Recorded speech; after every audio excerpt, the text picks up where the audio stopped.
नमस्ते दोस्तों, स्वागत है आप सभी का हमारे यूट्यूब चैनल में।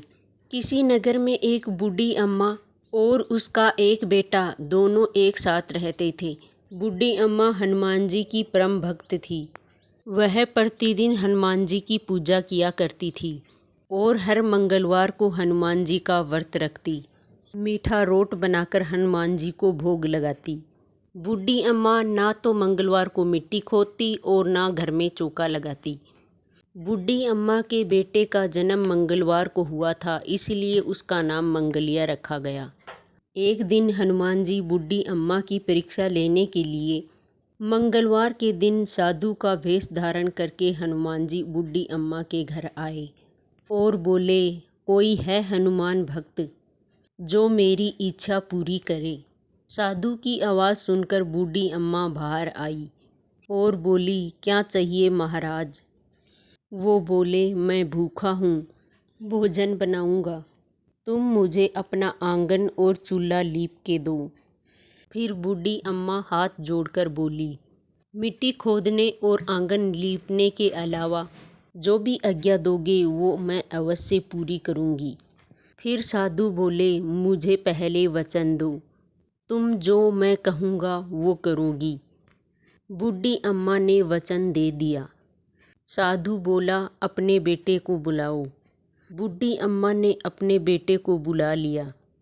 फिर साधु बोले, इसको धरती पर ऊंधा लेटा दो, मैं इस पर भोजन बनाऊंगा।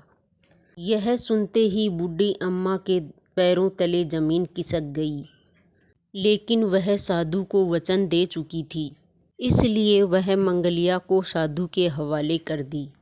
फिर उन्होंने बूढ़ी अम्मा को कहा, इसकी पीठ के पीछे मुझे आग जलाकर दो, जिस पर मैं भोजन बनाऊंगा।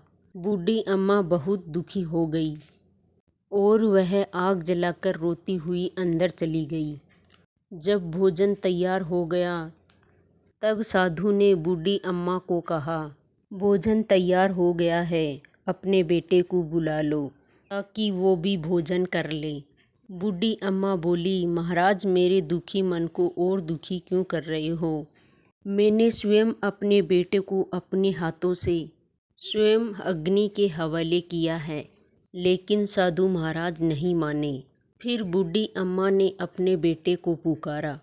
बूढ़ी अम्मा के आवाज़ लगाते ही मंगलिया हंसता हुआ घर के अंदर आया और बोला, हाँ माँ।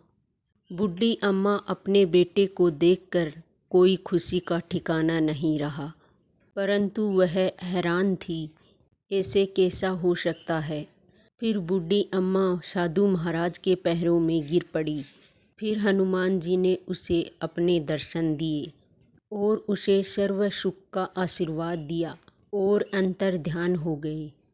हे हनुमान जी महाराज, जैसे अन्न धन का भंडार सर्व सुख बूढ़ी अम्मा को दिया, वैसे ही इस कहानी को सुनते कहते खूंखार भरते सब पर अपनी कृपा करना।